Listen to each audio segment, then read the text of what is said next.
See these bottles? Plastics, as well as other pieces of marine trash, such as straws and even tennis balls, accumulate in high concentrations in the ocean. When this happens, they're known as garbage patches. Bill Nye the Science Guy. Bill Nye the Science Guy. Bill Nye the Science Guy. Science rules. Bill Nye the Science Guy. Inertia is a property of matter. Bill Nye the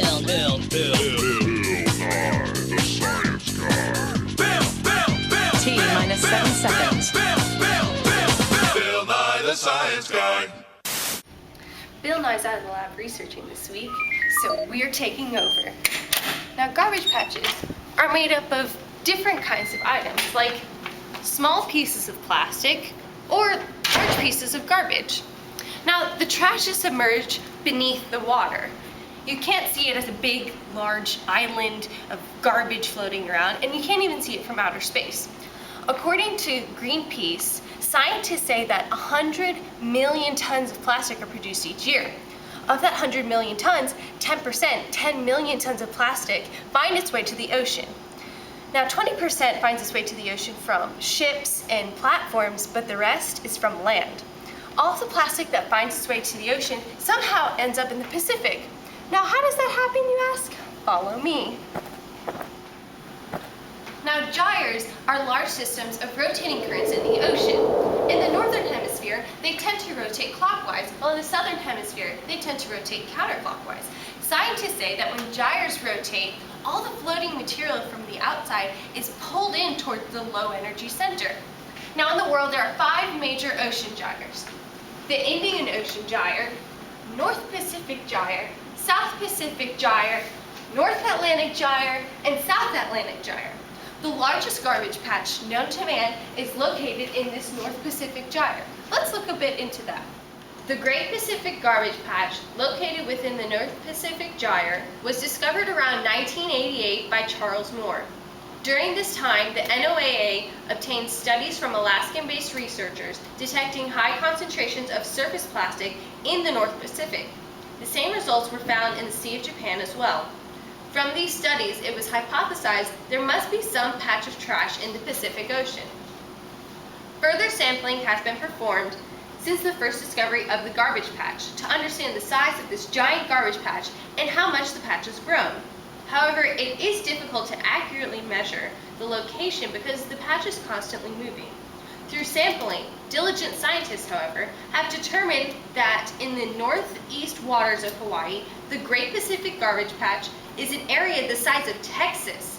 Over the past 2 decades, the plastic concentration has grown to 6 times that of the zooplankton. Now, onto our journey of the trash. Trash from the coast of Japan and the United States is seen in this map. With the currents from the gyre, we can see how the trash moves within a span of 6 years. In 2 years, the gyre currents pull the trash from land towards the middle of the sea. In 4 years, it becomes more concentrated in the middle of the low-energy gyre, and in 6 years, we have a concentrated garbage patch. The world of plastic is not a simple one. There are around 45 different types of plastic. Each one has its own properties and uses. Now let's take a look at your average 2-liter soda bottle. This has to hold liquid and air pressure at about 60 psi. That means the material needs to be pretty strong. It's made from polyethylene terephthalate, or PET, which is a semi-crystalline thermoplastic polyester. It is strong and durable, chemically and thermally stable, has a low gas permeability, and is easily processed and handled. Now, because of the properties, PET is desirable for a wide range of uses, such as fibers, sheets and films. More specifically, it is used in food and beverage packaging, especially soft drinks and water bottles. It's also in electronics, automotive parts, houseware, lighting products, power tools, sports goods, photographic applications, x-ray sheets, and textiles. Whew, that is a mouthful. Now, the making of PET begins with one of 2 possible chemical reactions. In one reaction, ethylene glycol is reacted with terephthalic acid, at an astonishing 250 degrees Celsius, that is hot, and a pressure of about 400 kilopascals.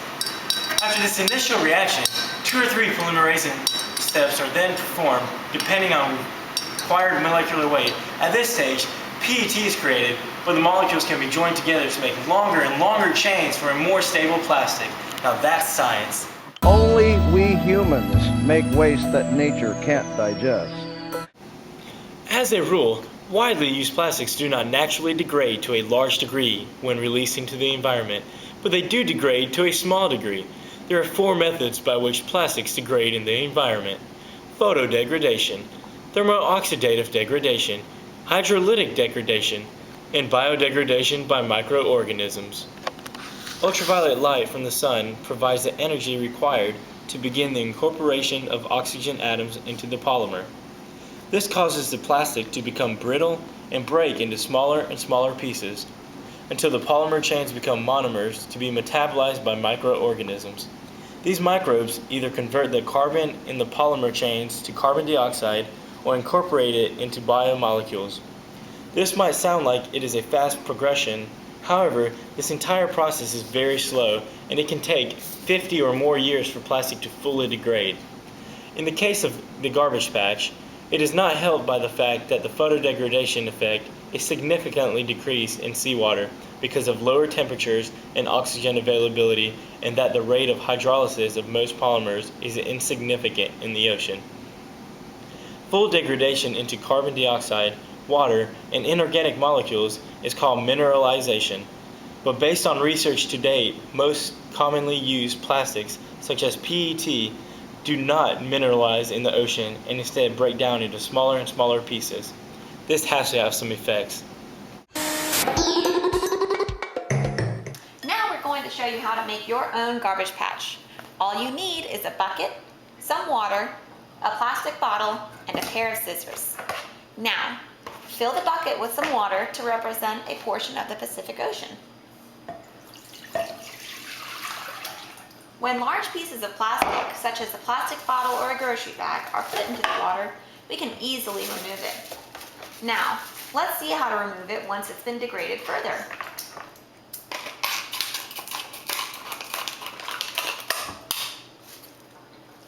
Maybe using a filter, we can get most of the pieces out of the water.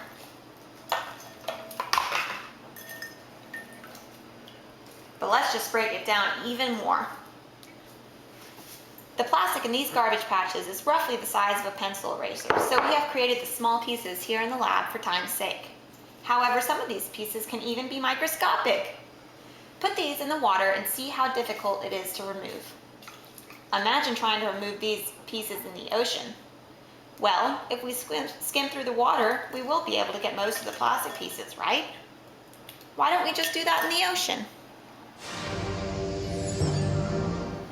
We have to understand the ecosystems of the ocean. Let's imagine all of the organisms in the ocean. You have sharks, whales, dolphins, sponges, fish, seahorses, octopus, stingrays, shrimp. There are thousands of organisms in the ocean, some that we can't even see. In any food web, there are producers, primary consumers, secondary consumers, and all the way to the top consumer, usually a large predator. The marine ecosystems follows the same pattern. In the ocean, the producers are organisms like dinoflagellates. They float on the surface of the water and take in energy of the sun. They convert it to sugars and oxygen and are then consumed by small herbivores like copepods.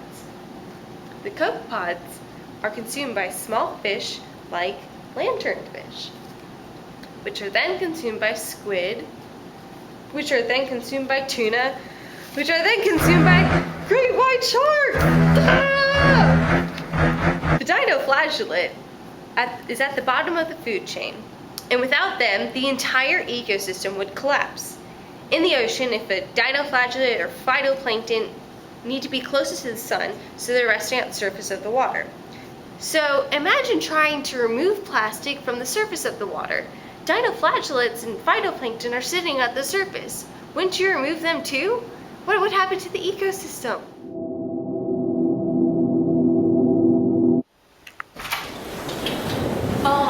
Good, you're here. I just got back from the Pacific Ocean, and these garbage patches are a lot worse than I thought. Listen, you need to see this. All right, these tiny pieces of floating plastic and other trash can create a huge problem for marine life, and I just saw that.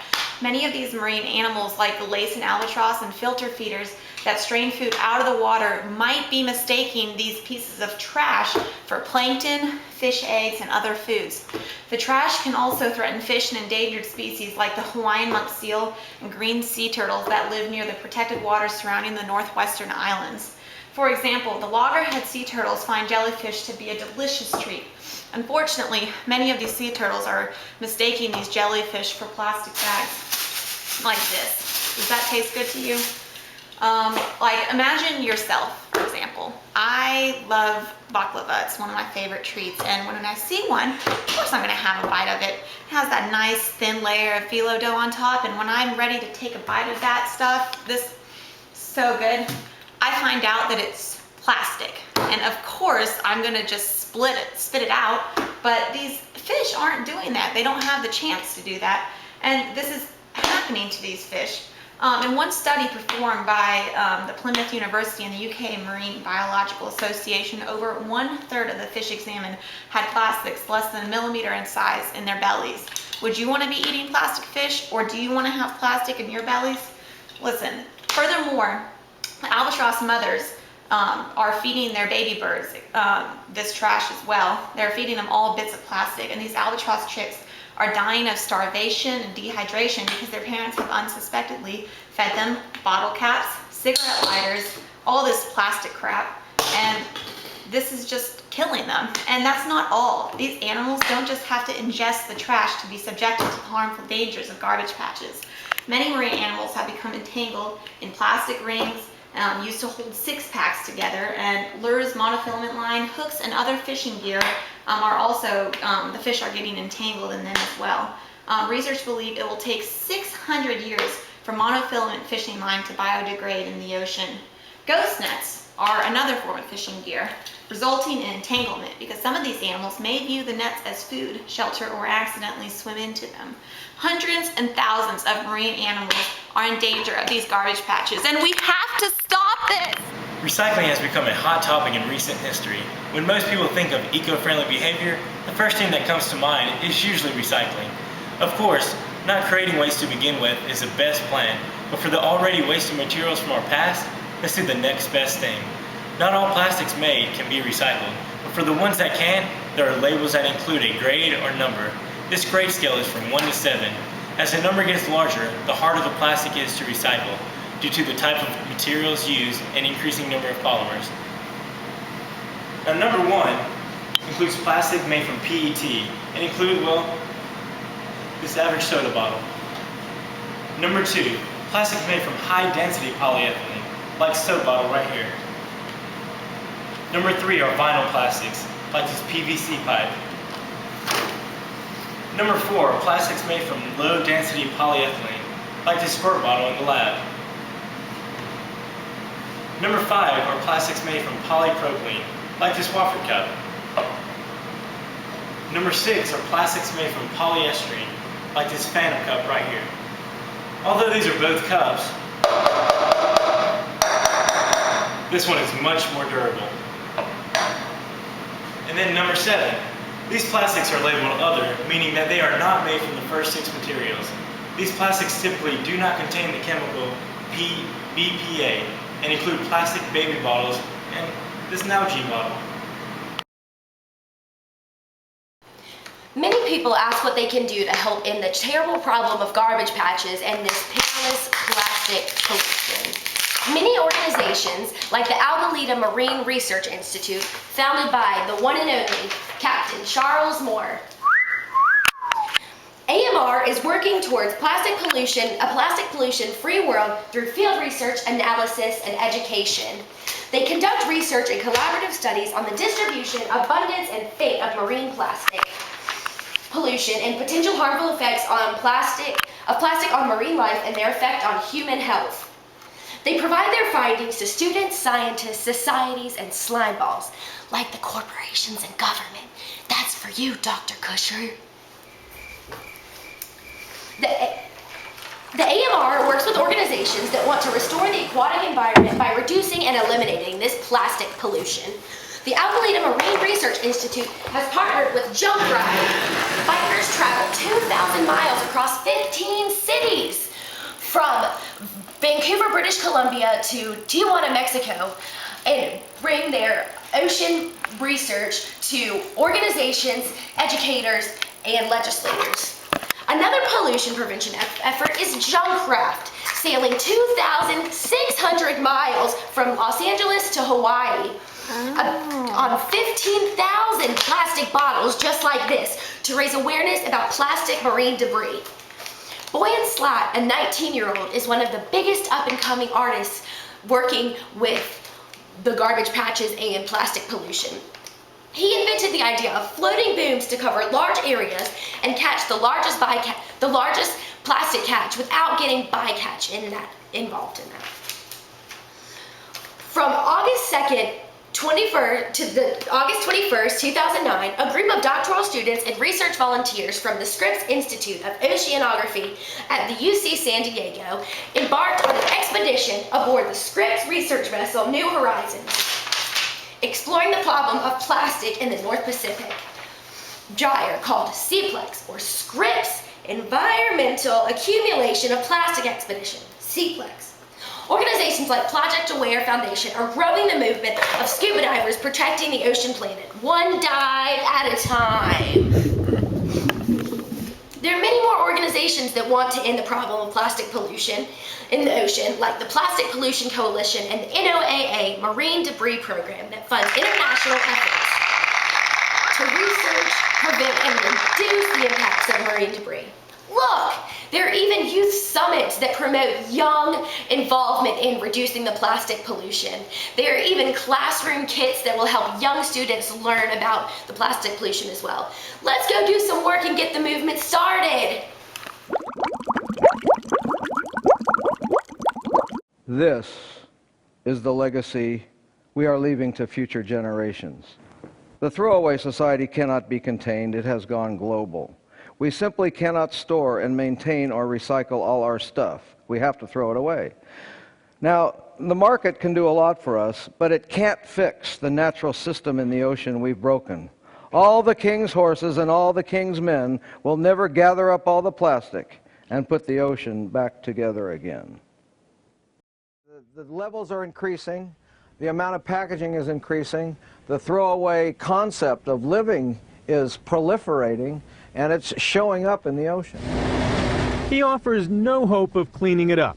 Straining the ocean for plastic would be beyond the budget of any country, and it might kill untold amounts of sea life in the process. The solution, Moore says, is to stop the plastic at its source. Stop it on land before it falls into the ocean. There's your typical t-shirt shopping bag. And in a plastic-wrapped and packaged world, he doesn't hold out much hope for that either. This is Brian Rooney for Nightline in Long Beach, California.